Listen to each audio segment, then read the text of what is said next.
Halo semuanya, jumpa lagi di channel Petani Ekspor. Ada pertanyaan seperti ini. Bang, kalau kita belum punya website, apakah memungkinkan untuk dapat buyer gitu ya? Atau harus bikin website dulu nih agar bisa ekspor gitu ya? Ada pertanyaan seperti itu. Nah, kalau masalah website teman-teman, jadi website itu, ini menurut pandangan saya, website itu adalah salah satu media aja sih.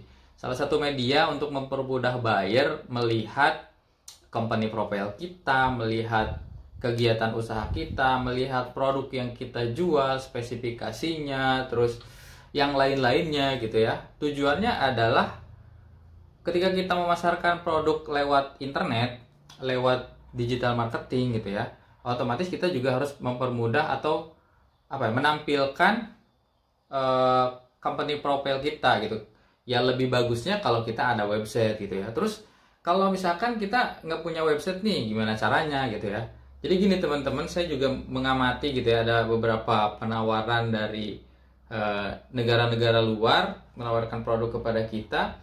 Jadi mereka itu juga ada yang sesederhana dengan memberikan kayak leaflet gitu atau brosur seperti dalam format PDF gitu ya.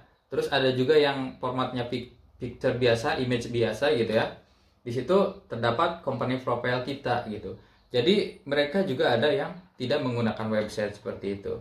Dan ada juga yang sederhana gini mungkin teman-teman. Kalau belum ada websitenya, teman-teman bisa lakukan dengan uh, mencantumkan link media sosial kita seperti Instagram, dengan catatan di Instagramnya ya ada kegiatan usaha kita atau foto-foto produk kita dengan penjelasan sedetail mungkin.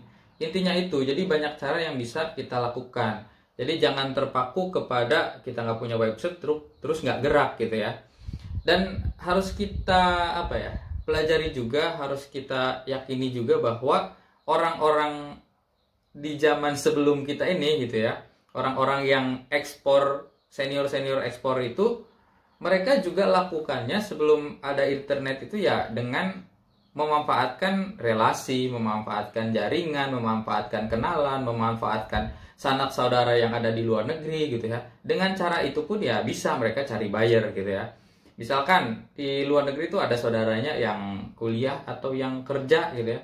Mereka biasanya ada yang dapat buyer dari hal seperti itu gitu. Atau ada teman kerja orang tuanya gitu ya. Ada juga yang cerita seperti itu.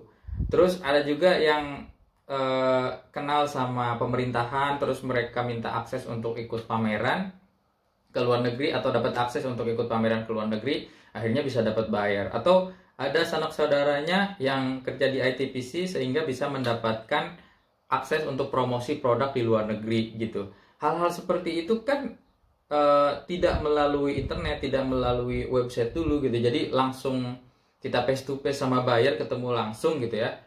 Itu yang bisa kita lakukan. Dan cara itu teman-teman, meskipun sekarang sudah era digital ya, sudah eranya internet, cara-cara seperti itu masih bisa dilakukan sampai saat ini pun gitu ya. Bahkan banyak di antara teman-teman saya yang senior terutama ya, guru-guru saya gitu, yang masih menggunakan cara-cara itu untuk mencari buyer baru, untuk mendapatkan customer baru gitu. Karena mereka tuh tadinya dapatnya seperti itu, jadi mereka sampai sekarang pun copy paste-nya seperti itu untuk mendapatkan buyer. Jadi itu teman-teman ya, website itu hanya jadi salah satu media saja untuk mempermudah buyer melihat perusahaan kita, melihat produk kita gitu. Jadi kalaupun kita nggak punya website, ya bisa coba arahin ke Instagram atau landing page sederhana aja gitu.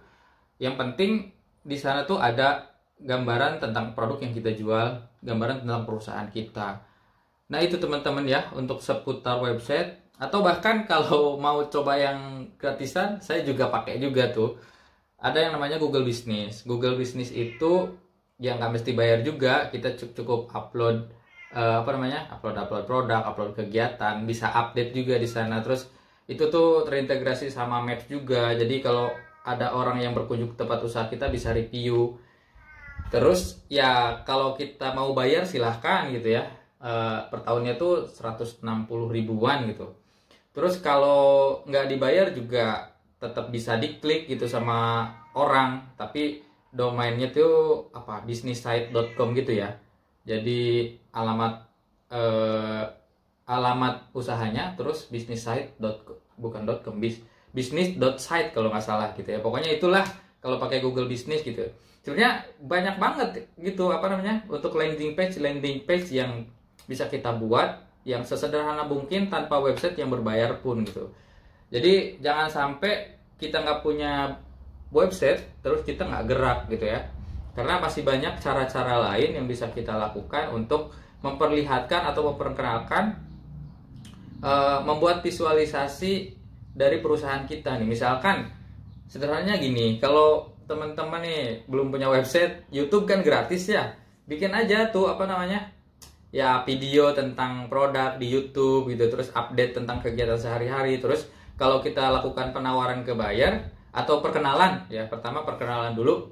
Ya coba cantumin link Instagram, link YouTube gitu, biar si buyer tuh lihat, oh iya, nih orang bener nih usahanya nih, ada nih usahanya gitu ya.